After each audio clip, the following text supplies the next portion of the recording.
समझदारी है। मैं प्रधानमंत्री जी की तरह इतिहास में फेल नहीं हुआ हूँ। कहाँ बात से ये पूछना चाहिए कि यूपी कहाँ बा रहा हूँ, ये सवाल तो भाजपा के लिए पूछा जाना चाहिए ना कि लोग उसके। कांग्रेस के गद्दार नेता हैं, आज यूपी में कैंपेन करने आए डीपी भाई के उसमें, आप कांग्रेस को इसमें कहाँ देखते हैं? देखिए, ना हम कद्दावर हैं ना नेता हैं, हम इस देश के एक आम नागरिक हैं और कांग्रेस पार्टी के एक आम कार्यकर्ता हैं। यूपी में कांग्रेस को हम कहाँ देखते हैं ये सवाल इम्पोर्टेंट नहीं है, यूपी अपने आप को कहाँ देखता है ये सवाल इम्पोर्टेंट है। और हमारी अपनी जितनी इतिहास की समझदारी है, मैं प्रधानमंत्री जी की तरह इतिहास में फेल नहीं हुआ हूँ और उस इतिहास की समझदारी के हिसाब से इस देश में जो लोग कांग्रेस को कमज़ोर कहते हैं, इसका मतलब वो ये स्वीकार करते हैं कि देश भी कमज़ोर है। जो लोग कांग्रेस को कहते हैं कि कांग्रेस एक मुकम्मल विकल्प देने की स्थिति में नहीं है, इसका मतलब वो अपने ही इतिहास को कमज़ोर साबित करते हैं।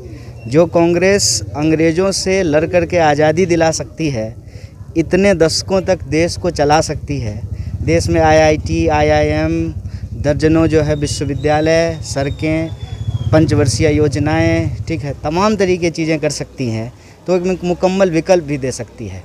कांग्रेस पार्टी लगातार उत्तर प्रदेश में सत्ता से बाहर है।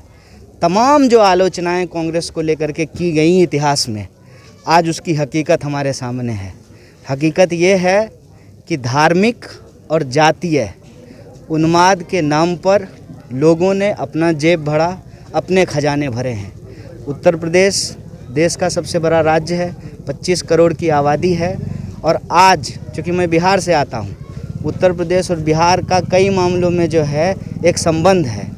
एक जो बात है कि विस्थापन एक बहुत बड़ी समस्या है और आप लोगों से पूछेंगे कि विकास के वादे का क्या हुआ, अच्छे दिन का क्या हुआ, 2 करोड़ की नौकरी का क्या हुआ, 5 दशक में सबसे ज़्यादा बेरोज़गारी है, इन सवालों पे जवाब देने के लिए तैयार नहीं है। हम तो भाई मिथिला से आते हैं, अयोध्या जो है उत्तर प्रदेश में है और मैं मिथिला से आता हूँ जहाँ की माता जानकी थी। कहते हैं कि राम को हम लेके आए हैं, बताइए राम को हम लेके आएंगे? कांग्रेस एक डूबता जहाज है, किस तरीके से संभालेंगे उसको? नहीं, कांग्रेस को कोई अगर कह रहा है कि वो डूबता जहाज है, मतलब जो है वो इस देश के बारे में ऐसी जो है व्यंग कर रहा है। मेरा ये कहना है कि राजनीति में लड़ाई और सिद्धांत महत्वपूर्ण होता है, विचार और संघर्ष महत्वपूर्ण होता है। कांग्रेस पार्टी ये महसूस करती है कि उत्तर प्रदेश आज जिस हालत में है, कांग्रेस को ये जिम्मेवारी अपने कंधों पे लेनी पड़ेगी। कहते हैं ना, बड़े बड़े नेता भी कल ही पूर्व गृह राज्य मंत्री छोड़ के बीजेपी में शामिल हुए, तो क्या इसी वजह क्यों छोड़ने पड़े? ये सवाल वही तो मैं कह रहा हूँ, ये सवाल तो भाजपा के लिए पूछा जाना चाहिए ना कि लोग उसके नाव से क्यों जंप कर रहे हैं। ये सवाल हमसे क्यों पूछा हो रहा है? यूपी में क्या बात? यूपी में तो वैसे बहुत कुछ है।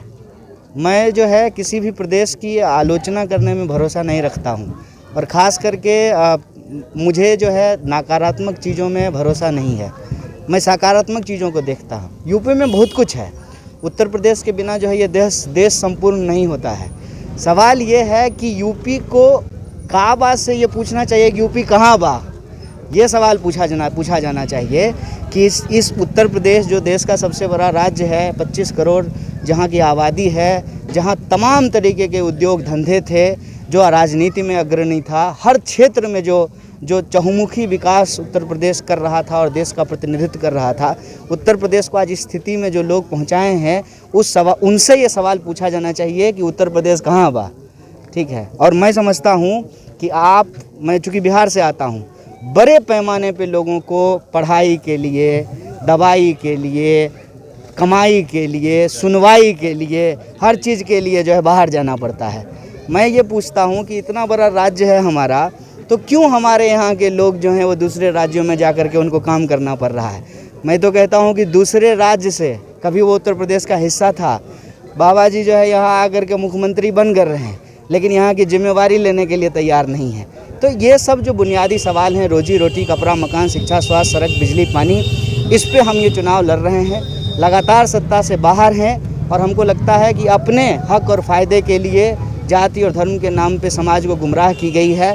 कांग्रेस पार्टी इस देश की सबसे पुरानी पार्टी होने के नाते ये जिम्मेवारी अपने कंधों पे लेते हैं और इसके एक एक कार्यकर्ता, मैं या हमारे जो प्रत्याशी हैं, तमाम लोग हम चाहते हैं कि बेहतर विकल्प मिले और इसीलिए हम लोग कैंट, लखनऊ कैंट इलाके में प्रचार कर रहे हैं और हमारे प्रत्याशी जो है घर घर जाकर के वोट कैंट विधानसभा बहुत हॉट मानी जाती है, लेकिन किसी तरह बच गए। इस बार नहीं निपटेंगे, इस बार निपटा देंगे सही से।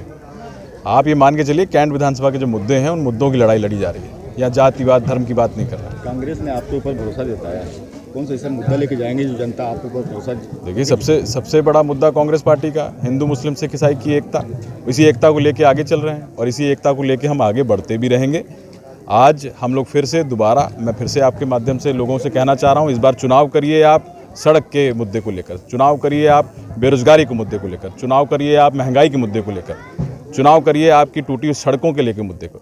हम लोग मुद्दों की राजनीति करने वाले लोग हैं और मुद्दों को लेकर ही लोगों के बीच में जा रहे हैं। और मुझे लगता है इस बार लोग भी पूरा समर्थन कांग्रेस पार्टी को खाली कैंट विधानसभा नहीं पूरे उत्तर प्रदेश में देंगे और ये देखने को आपको 10 मार्च को मिलेगा।